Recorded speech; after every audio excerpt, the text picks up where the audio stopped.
ఈ రామాయణాన్ని 222 తులాల బంగారం, వెండి, నిజమైన వజ్రాలు, రత్నాలతో రూపొందించారు. 530 పేజీలున్న ఈ రామాయణం 19 కిలోల బరువు ఉంటుంది.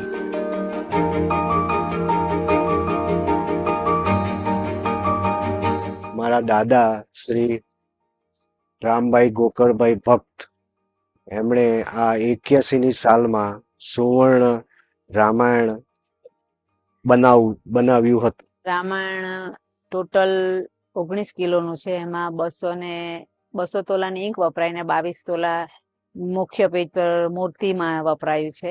સૌ પ્રથમ જે રામજીની મૂર્તિ 20 તોલાની છે અને ઉપરના ભાગમાં શંકરજી, હનુમાનજી ને ગણપતિની 2 તોલાની મૂર્તિઓ છે અને તુલસીકૃત રામાયણ લખેલું છે ઉપર. તે માણેક રત્નથી જડિત છે.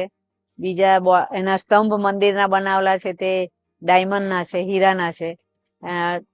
રામજીના મુગટમાં નીલમણિ મૂકેલું છે. એટલે આમ હીરા, માણેક, પન્ના ગ્રીન છે તે પન્ના છે ને પેજ કવર ચાંદીનું છે. એટલે સોનું, ચાંદી, હીરા, માણેક, પન્ના એ રીતે આખું પુસ્તકનું મુખ્ય પૃષ્ઠ તૈયાર કરેલું છે. సూరత్లో ఉంటున్న రాజేష్ కుమార్ భక్త్, ఇందిరాబేన్ భక్త్ దంపతులు ప్రస్తుతం ఈ స్వర్ణ రామాయణాన్ని సంరక్షిస్తున్నారు. એ સોનું તો આપણે ઠંડુ પડે એટલે ઘન સ્વરૂપ, પણ દાદાએ જે રસ સિદ્ધિ પ્રાપ્ત કરેલી તેના દ્વારા દાદાએ આ ઈંક બનાવ્યું છે એવી ખબર મને. એટલે રસ સિદ્ધિ એમણે પ્રાપ્ત કરેલી.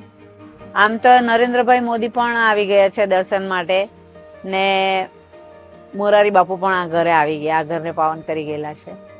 ఇందిరాబేన్ చెప్పిన వివరాల ప్రకారం ఈ పుస్తకాన్ని తయారు చేయడానికి జర్మనీ నుంచి ప్రత్యేకంగా పేపర్ తెప్పించారు. રામાયણમાં દરેક સુવર્ણ પેજની ઉપર 2 બટર પેપર વાપરેલા છે ને તે એક પેપર પર 10,000 વાર રામ નામ છે. એટલે ટોટલ આખા રામાયણમાં 10,000 કરોડ વાર રામ નામ છપાયેલું છે. એ ખાસિયત છે. એટલે એ બટર પેપરથી જોવું તો જ તમને ખ્યાલ આવે. આઈ ગ્લાસ લઈને રામ નામ ઝીણા અક્ષરે છપાયેલું. એટલે ఈ పుస్తకాన్ని 1981వ సంవత్సరంలో పుష్య నక్షత్రం రోజున 40 మంది కలిసి 9 గంటల్లో రూపొందించారని ఈ దంపతులు చెబుతున్నారు.